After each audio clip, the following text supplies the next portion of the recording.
नमस्कार मंडळी, मी रोहिणी तुमचं सगळ्यांचं स्वागत करते आपल्या चॅनलवरती। आज मी खूप खुश होते कारण आत्या आज पहाटे पहाटेच ना यायला निघाल्या होत्या। भैया आणि आत्या येणार होते इकडे। भैया म्हणजे माझे दीर, ते पुढे बाहेर जाणार होते थोडंसं आणि जाता जाता आत्याला सोडून जाणार होते। आता त्यांना पुढं जायचं होतं, म्हटले जेवायचं काही घाट घालू नको, सकाळी सकाळी नाश्ता करून मग मी पुढे जातो। मग म्हटलं इडलीच बनवायची होती मला खरं तर, पण सांबरच्या डाळीने वगैरे पुढे ॲसिडिटी वगैरे होईल त्यांना प्रवासात, म्हणून मग मी सांबर कॅन्सल केलं। म्हटलं उपीटच बनवावं। परत गडबड होईल म्हणून उपीट आणि चहा मी आधीच बनवायला घेतलं होतं। तेवढ्यात बेल वाजली आणि आत्या आल्या आणि भैया खाली होते, त्यामुळे त्यांच्याकडे गेले होते खाली। त्यांची आजची मनस्थिती मात्र द्विधा होती। आस्ताला सोडून येत होती, आस्ता रडत होती ना, त्यामुळे त्यांना वाईट पण वाटत होतं आणि इकडे आयुष आणि राधा भेटल्यामुळे खुशी पण वाटत होती। तोपर्यंत इकडे माझी उपीटाचा रवा वगैरे भाजून झाला होता आणि आल्या आल्या आधी ते फ्रेश झाले भैया हे सगळे, आणि मग त्यापर्यंत मी चहा दिला, नंतर मग उपीट बनवले। आज त्यांच्यासोबत ना त्यांचे फ्रेंड पण होते। हे दादा म्हणजे भैयाचे MBA चे क्लासमेट आहेत आणि ह्यांच्या निमित्ताने आज त्यांना यायला पण झालं पुण्यात तिथे। लगेच त्यांचा चहाने नाश्ता झाला की निघायची तयारी होती। निघाले भैया, राधा तर झोपलीच होती। कोण यायचं म्हटलं की राधा आधीच झोपून जाते।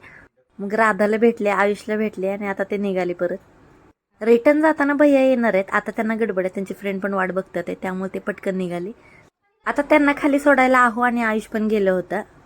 तसं तर हे दादा होते ना, म्हणून आयुष भैयाच्या मागे लागला नाही, नाहीतर मला वाटत होतं जाताना आता रडतोय तो।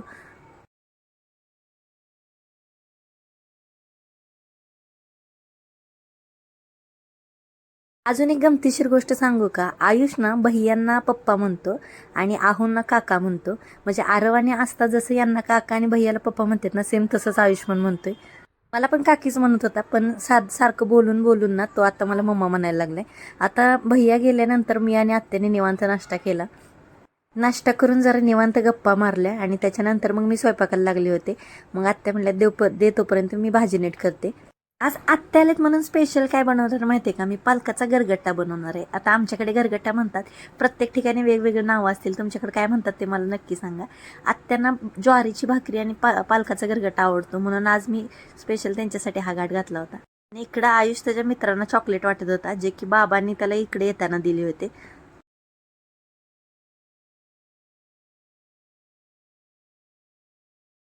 तर ज्वारीची भाकरी आणि गरगट्टा तर मला बनवायचा होता, पण गोड काय तर पाहिजे म्हणून मी शेवायची खीर बनवली।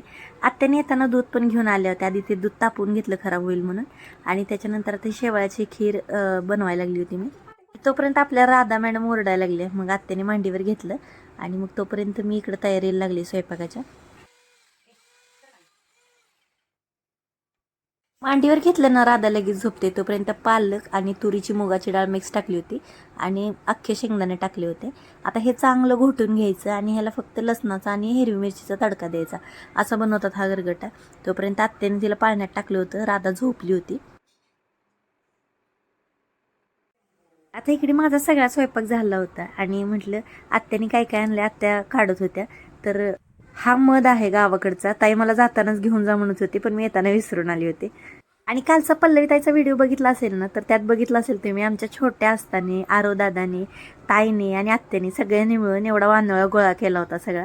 हे घरचं तिखट आहे। आता या छोट्या छोट्या हातांनी सगळ्यांनी मिळून ना एवढं सगळं सामान गोळा केलं होतं। महत्वाचं म्हणजे आत्या इकडे आल्यामुळे ना आस्ताला खूप वाईट वाटत होतं, मला पण खूप वाईट वाटलं बरं का तिला बघून। आणि इकडं आयुषला जेव्हा सकाळी सकाळी मला ताईचा फोन आला होता की आत्या इथून निघालीत म्हणून, आणि आयुषला जेव्हा मी सांगितलं तेव्हा तो नाचत होता आणि आस्ता तिकडे वाईट वाटत होता, आस्ता रडत होती। आणि महत्वाचं म्हणजे आत्ता इकडं आल्यामुळं मला घर भरल्यासारखं वाटत होतं। पण घरी आता ताईला प्रत्येक पावलावर आत्याची आठवण येईल, कारण किचनमध्ये मी नसताना दोघींचं चाललेलं असतं काय काय। आणि हे जे आहेत ना, हे छोले बरं का, आपल्या शेतातले होते। मागच्या वेळेस मी येताना काय आणले नव्हते, ह्यावेळेस येताना आत्या परत घेऊन आले। आणि हे हरभरे मागच्या वेळेस मी आणले होते येताना, तरी पण आत्या म्हटल्या गाडीत येणारच आहे तर परत परत आणण्यापेक्षा चला घेऊन येते।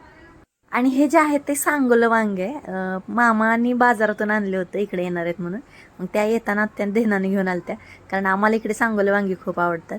आणि पुढे गवारीची शेंग पण जास्त आणलेली, आता व्हिडिओत बघितलं असेल, आस्ता ताई आत्या सगळ्यांनी मिळून ही गवारीची शेंग तोडलेली। तसं एक एक गवारीची शेंग तोडायला खूप वेळ लागतो बरं का। यातली प्रत्येक भाजी बनवताना मला ताईची पण खूप आठवण येईल। आणि अजून एक गोष्ट सांगू का? आत्यांना जेव्हा उंबरात बघितलं ना, तेव्हा मला आतल्यात खूप भरून आलतं, एकदम रडायलाच येत होतं। तर मला त्यावेळेस काय वाटलं असेल ना, तर ही मी भावना म्हणजे बोलू नाही शकत किंवा मला व्यक्त व्हायला येत नाही लवकर। आणि माझ्या आत्ताच्या परिस्थितीत ना मला एक आधार पाहिजे होता, मोठं माणूस कोणतं घरात पाहिजे होतं. आत्या आल्यामुळं आता जर थोडंसं मला हलकं हलकं वाटते. आणि वाटतं तेवढं सोपं नाही बाळासोबत नाही का सगळं आवरायला, कारण मागच्या 8-10 दिवसात माझी जी धावपळ झाली ना, धावपळ म्हणजे थकलो आपण, दमलो, तर आता काही ऑप्शन नाही असं वाटायचं. आता आत्या आल्यामुळे ना थोडंसं आधार वाटते. पण आता फक्त आस्ताची काळजी वाटते, कारण आस्ताला आत्याची खूप सवय आहे. फक्त तिनं आत्याचा दुसरा काढून आजारी पडू नये. आम्हाला सगळ्यांना पण आता तिचीच काळजी आहे फक्त. कारण मागच्या वेळेस आयुष्या वेळेस जेव्हा आत्या आल्या होत्या ना, तेव्हा आस्ता आजारी पडली, म्हणजे खूपच आजारी पडली होती ती. मग त्यावेळेस मात्र आत्याला लगेच 8-10 दिवसात रिटर्न जावं लागलं. आणि इथं आयुष्यात आपल्या काय चाललंय बघा, जांभळं खायची चालू आहे. फक्त आजीने काही नवीन काढली की ते सगळे चव घ्यायची चालू आहे त्याचं. आता इथं आयुष्य खायचं चालू आहे, तोपर्यंत आत्याने हे आस्था दीदीचे ब्लँकेट आहेत. आता आस्था दीदी मोठी झाली ना, त्यामुळे आता हे आपल्या राधाकडे आले.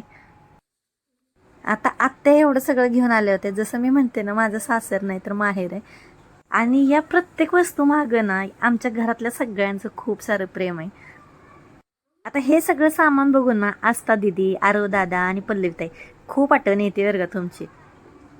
आता हे सगळं सामान फ्रीजमध्ये ठेवलं, म्हटलं आत्यानं भूक लागली असेल म्हणून आम्ही जेवायला घेतलं इथं. आज स्वयंपाक बनवताना खूप पटपट झाला होता, कारण राधाने थोडासा आवाज दिला की आत्या तिला घ्यायच्या. त्यामुळे ना मला इकडे 5 मिनिटं तिकडे 5 मिनिटं असं लक्ष घालायची गरज नव्हती, पटपट स्वयंपाकच उरकून घेतला. आज आहोंचं काम मात्र थोडंसं कमी झालं होतं, कारण त्यांचं ऑफिसचं चालू होतं आणि आमचं सासनांचं इकडं चालू होतं. माझ्या या परिस्थितीत ना घरात एखादं मोठं माणूस असणं ना खूप आधार वाटतोय. आत्याकडे बघून ना मला एक गोष्ट सारखी जाणवते की आपल्यावरची जबाबदारी ना कधीच संपत नाही. आपली मुलं लहान असतात, लहान आहेत मुलं, शाळेत जातात ते मुलं. आता आता मुलांची लग्न करायची आहेत, लग्न झाली, सुना आल्या, नातवंड आली, त्यांचं पण बघायचं आहे. तर ही जबाबदारी कधीच संपत नाही. माणूस संसारातून कधीच मोकळा होत नाही. आता इथं आयुष्य ना कुस्करून खायची चालू चपाती. आता माझी डिलिव्हरी झाल्यानंतर मला माझी मम्मी ओरडायची ना सारखी, कुस्करून खा, कुस्करून खा. मग आयुष पण शिकलाय कुस्करून खायला.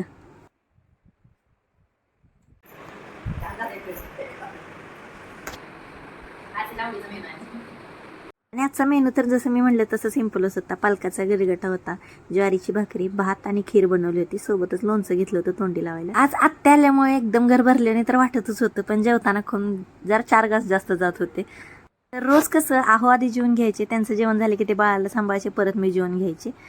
आता आयुषला खीर खूप आवडते शेवाळीची, म्हणून त्याची शेवाळीची खीर खायचं चालू होतं.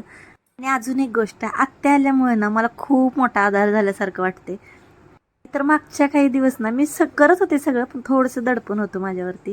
आत्या प्रवास करून दमल्यामुळे आत्याने म्हणलं थोड्या वेळ झोपा, आणि तोपर्यंत इकडं माझ्या मैत्रिणी आल्या होत्या बाळाला भेटायला. या भाग्यश्री ताई आहे, त्यांचं मॉम्स किचन जॉय म्हणून यूट्यूब चॅनल आहे. आणि महत्त्वाचं म्हणजे वेट लॉसवरती त्यांचे व्हिडिओ असतात. त्यांचं पण वजन त्यांनी खूप कमी केले. तुम्हाला वजन कमी करण्यासाठी काही टिप्स पाहिजे असेल ना, तर त्यांच्या चॅनलला नक्की व्हिजिट करा. मी कोलॅब करते त्यांचं चॅनल पण. सोबतच माझी दुसरी मैत्रीण म्हणजे सुनीताताई सांगोलला आल्या होत्या मला भेटायला, तुम्ही बघितलं असेल त्या ब्लॉगमध्ये. आणि त्या आल्यानंतर आमच्या थोड्याशा गप्पा टप्पा झाल्या. बाळकोणासारखं दिसते, आईसारखं दिसते, अशा गप्पा चालल्या होत्या आमच्या. आणि आजचा हा व्हिडिओ तुम्हाला मात्र कसा वाटला ते कमेंटमध्ये मला नक्की सांगा. व्हिडिओ आवडला तर चॅनलला नक्की सबस्क्राईब करा. आता भेटूया पुढच्या ब्लॉगमध्ये. तोपर्यंत आयुषी थोडी ब्लॉगिंग बघा तुम्ही. पलनेश इथं बघ, पलनेश इथं बघ.